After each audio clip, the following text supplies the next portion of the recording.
Hello বন্ধুরা, good morning, welcome to our channel. তো বন্ধুরা, কেমন আছো তোমরা? আশা করছি অনেক ভালো। তো তোমাদের আশীর্বাদ আর ভালোবাসা আমিও খুব ভালো আছি। তো বন্ধুরা, আজকের ব্লগটা কেমন হতে চলেছে হয়তো তোমরা ভিডিও টাইটেল আর থাম্বনেল দেখে বুঝেই গেছো। তো আজকে আমি যাচ্ছি আমাদের জমিতে। তো যে জমিগুলোতে আমরা ভীষণ ভালো, তো তোমরা আগের একটা ভিডিওতে দেখছো যে আমি মানে জমিতে জঙ্গল সাফ করতেছিলাম। বাট আজকে আমি আসি, জঙ্গল সাফ করা শেষ আর গতকালকে আমাদের জমিগুলো চাষ করে নিছি। তো আজকে আমি যাচ্ছি মানে মালিগুলো আছে সেই মালিগুলার চাকগুলা কাটার জন্য, যেহেতু ঘাস যেতে না হয় তার কারণে। বন্ধুরা, তো চলো গিয়ে দেখি যে জমির হালচাল কিরকম হয়ে আছে, জল আসে কিনা এই জমিতে।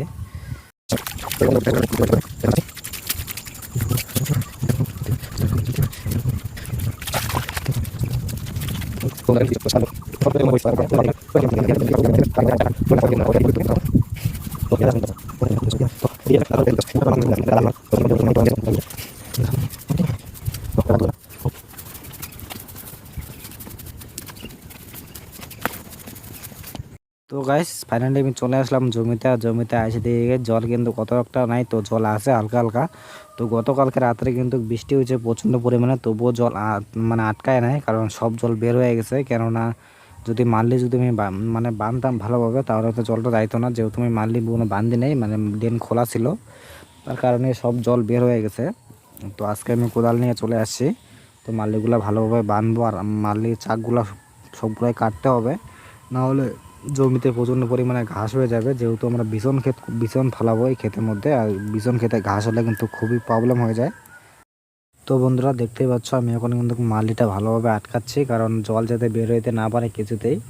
তো জল বের হয়ে গেলে কিন্তু জমি কাদা হবে না, আর কাদা না হলে কিন্তু আমরা বিছনও ফালাতে পারবো না। তার কারণে ভালোভাবে আমি আটকায় দিচ্ছি, যাতে জলটা যাতে বের হয়ে যেতে না পারে। আর জল যদি বের হয়ে যায় তাহলে কিন্তু আবার মোটর লাগাইতে হবে, মোটর লাগা দিতে হবে। আর অত ঝামেলা করার থেকে মানে মালি যদি আটকা হয়ে যায় বৃষ্টির জল হলেই মানে জমি পুরা ভর্তি হয়ে যাবে। তো বন্ধুরা, এখন আমি চলে যাচ্ছি বাড়িতে, কারণ আমি আসছিলাম সকালবেলা আর প্রচণ্ড পরিমাণে কিন্তু আমার খিদা পেয়ে গেছে। তাই আর কি ভাবলাম যে না থাক, যেটুক হয়েছে হয়েছে, মানে যেটুক মানে মালি আটকাইছি আমার সেটুকুই যথেষ্ট। তো পুরোটা আটকাই নাই, কিন্তু পুরোটা না আটকাইলেও মানে সব দিক দিকে মালি আছে। আর মানে যেদিকে আর কি ড্রেন খোলা ছিল, জল যাওয়ার রাস্তা ছিল, সেই রাস্তাগুলো আমি বন্ধ করে দিছি। আর এখন বৃষ্টি হলেও জলগুলো যাইতে পারবে না, জমিতে আটকায় থাকবে। আর জমিতে কিন্তু প্রচণ্ড পরিমাণে কিন্তু ঘাস ছিল, সেই ঘাসগুলা মানে চাষ করার পরে সব মাটির নিচে ঢুকে গেছে। সেই ঘাসগুলো কিন্তু পচে নাই, আর জমিটা যদি শুকিয়ে যায় তাহলে কিন্তু ঘাসগুলো একটা পচবে না। তার কারণে মানে জমিতে জল থাকলে ঘাসগুলো তাড়াতাড়ি পচে যাবে, সেই কারণে আর কি মালটাগুলো আর আটকায় দিচ্ছি। বন্ধুরা, আজকের ব্লগটা আমি এখানে শেষ করলাম। ভিডিওটা তোমাদের কাছে কীরকম লাগলো অবশ্যই কিন্তু কমেন্ট করে বলবে। আর আমি ভিডিওটা অনেক ছোটো করলাম, কারণ নেটওয়ার্কের কিন্তু খুবই প্রবলেম আমাদের এদিকে। আর বড় ভিডিও যদি করতাম তাহলে কিন্তু আপলোড হইতো না, মানে একদিন সময় লেগে যায় বড় ভিডিও আপলোড দিলে।